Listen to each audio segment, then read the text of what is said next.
And this is the Weekend Jazz Update with Yashanti Silva.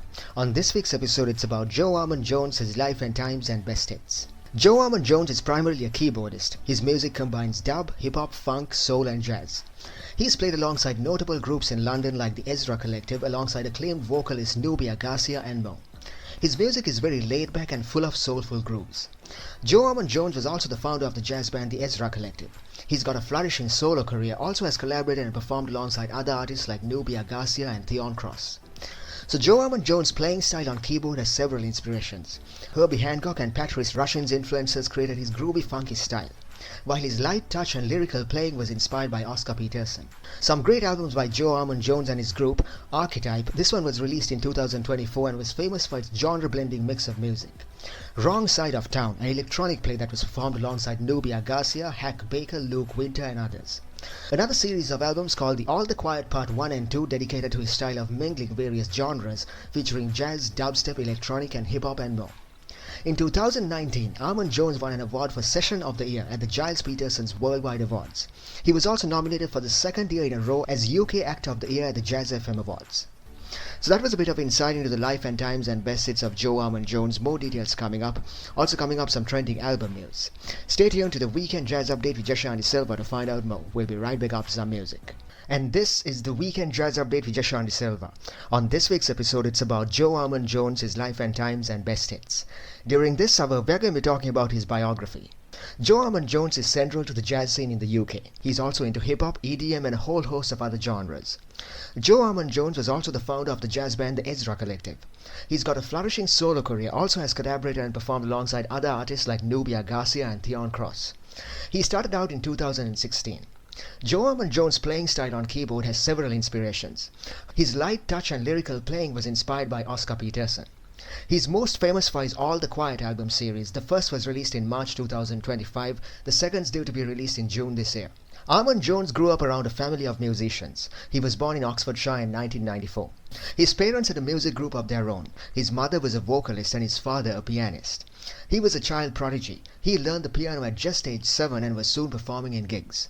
Oscar Peterson and Ahmad Jamal were his first inspirations.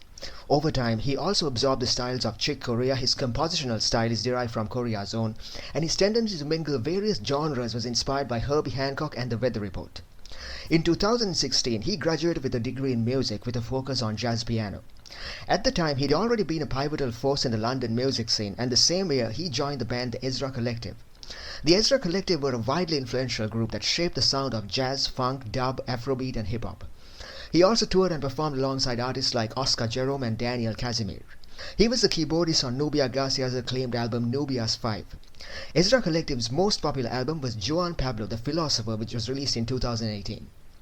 The same year, Armon-Jones signed up with Brownswood Records and released a debut long play of his own, Starting Today. The lineup featured the lines of Oscar Jerome on guitar, Moses Boyd on drums, and guest artists Ella May and Ashiba and Big Shaker. In 2019, Ezra Collective had another big hit with their album You Can't Steal My Joy. The album went on to top the charts, and on the basis of that success, they began to tour Europe and Japan. Another vastly successful album, Turn to Clear View, featuring Moses Boyd, Oscar Jerome, Dylan Jones and more. In 2019, Armon-Jones won an award for Session of the Year at the Giles Peterson's Worldwide Awards. He was also nominated for the second year in a row as UK Act of the Year at the Jazz FM Awards. Other great albums by Armon-Jones and his bandmates, Archetype. This one was released in 2024 and was famous for its genre-blending mix of music. Wrong Side of Town, an electronic play that was performed alongside Nubia Garcia, Hack Baker, Luke Winter and others. As time went by, Armon-Jones found himself experimenting with more genre-blending music, and in March 2025 he released another album called All the Quiet Part 1. Part 2 is due to be released this June. This album series is a tribute to jazz, funk, R&B and indie pop. So that was some insight into the biography and best hits of Joe Armon-Jones, and this is the Weekend Jazz Update with Yashanti Silva. On this week's episode, it's all about Joe Armon-Jones, his life and times and best hits. Now it's time for some trending music news. There's a new jazz art exhibition featuring album cover art by David Martin. David Martin was an illustrator hailing from the 20th century. He was famous for his iconic jazz-themed artwork. He went on to create illustrations, album covers and so forth for more than 400 musical projects. His artwork was deep and profound and captured the essence of jazz through illustrations. To many people, Martin's work was synonymous with the golden era of jazz. Among his notable collaborations with jazz musicians was one with jazz legend Norman Granz, for whom he painted some of his finest album cover artwork. Also other leading artists, his artwork would bring to life the essence of their music. Martin's style was characterized by simple yet profound line drawings, a minimalistic approach, and abstract portraits of jazz musicians. Also, his artwork featured a mix of text and typography complementing his artwork. So some of his best works are now up for sale at the Jazz Fest Art Gallery in New York. The products on offer have been remastered from the original vintage era plates using advanced digital precision to enhance the artwork and colors. They are also available in various sizes. For more information, please visit jazzfestgallery.com.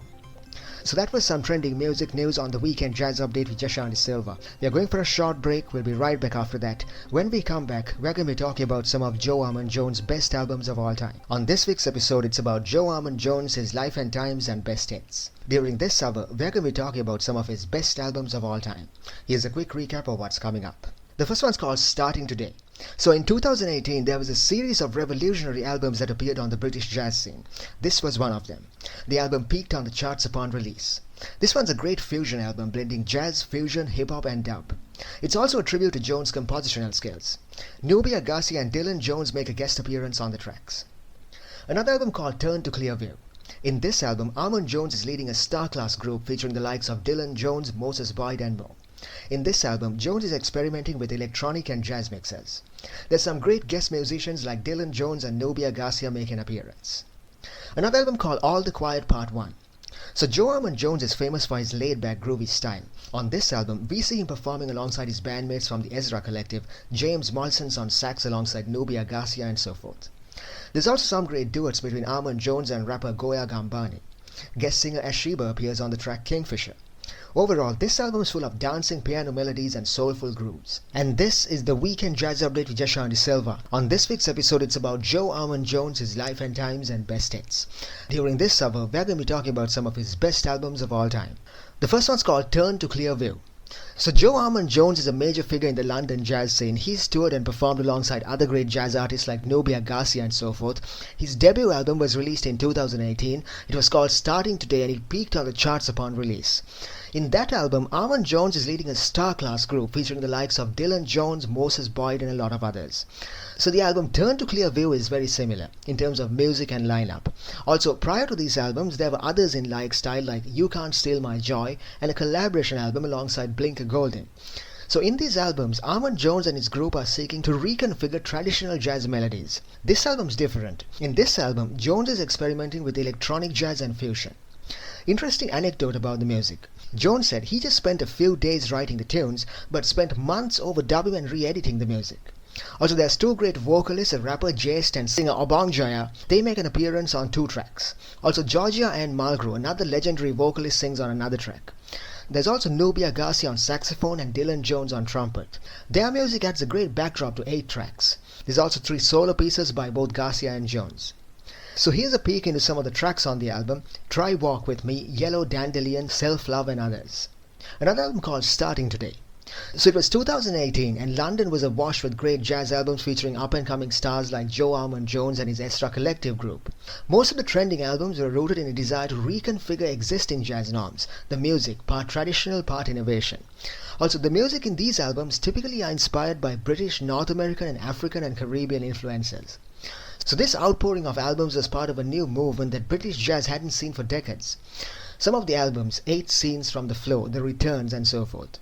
Many of these albums starred jazz revolutionaries like Nubia Garcia, Moses Boyd and Theon Cross. So Starting Today by Joe Armon-Jones is one such album. This album gives us a glimpse into how well he alternates between various genres, jazz, fusion, hip-hop and dub in a beautiful fusion masterpiece. Also, his compositional skills come across on the tracks. So the group consists of top-notch performers like Dylan Jones and Nubia Garcia. Another great album with hip-hop and dub influences, All the Quiet Part 1. In this album, it's mainly groove-oriented tracks with marching band influences. Many of the tracks are very funky tunes like Life Tones, Forgiveness and Citadel. There's 2 songs in collaboration with vocalists Ashiba and Goya Gambi. So Armon-Jones is famous for his laid-back groovy style, as is evidenced on this album. On this one, we see him performing alongside his bandmates from the Ezra Collective, James Molson's on sax alongside Nubia Garcia and so forth. The album starts off with Life Tones, that's a dubby bass song with synth and horn music. Forgiveness is a song full of blissful vibes, great reverbs and scat singing or improvised singing. That's when the musicians mimic musical instruments with their voices. The saxophone track on this song is one outstanding feature, soulful melancholy groove. There's some great duets between Armon-Jones and rapper Goya Gambani. Goya is very similar to Armon-Jones in the spirit of fusion. His music is all about a mix of hip-hop, neo-soul and contemporary jazz. For instance, on a song called I Swear, we see them both performing together. Armon's also great on the keyboard. There's also guest singer Ashiba. She appears on the track Kingfisher with crisp rhythms and great backdrop melodies. On other tracks like Show Me and Danger Everywhere, we see a more dramatic sound than normal from Armon-Jones. So overall, this album is full of dancing piano melodies over soulful grooves. This album showcases Jones' great songwriting, improvising and piano skills. The story of this album goes back to lockdown when Jones found himself in a room with a mixer and began to experiment with a live dub sound system. He then created an entire studio with reel-to-reel tape machines and was soon experimenting. So this is one of his earliest albums. So that was some insight into some of Joe Armon-Jones' best albums of all time, and this is the Weekend Jazz Update with Joshua De Silva. On this week's episode, it's about Joe Armon-Jones, his life and times and best hits. Now it's time for some trending album news. There's a new album up for release. It's called Aurora by Finn Waste. This one takes you through a mesmerizing journey through various sonic landscapes. The album's by an award-winning group led by Finn Waste, a star drummer from the New York City jazz scene. It's a very innovative album featuring great compositions and soulful performances.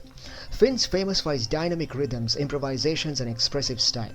There's also Julius and Victor Fox on saxophone, Leandro Iraragori on piano and Calvin Lenig on bass. This album's all about pushing the boundaries of the contemporary, also features great chemistry between the group. A quick peek into the album reveals very introspective moments mingled with adventurous exploration, dynamic rhythms and lush instrumentals.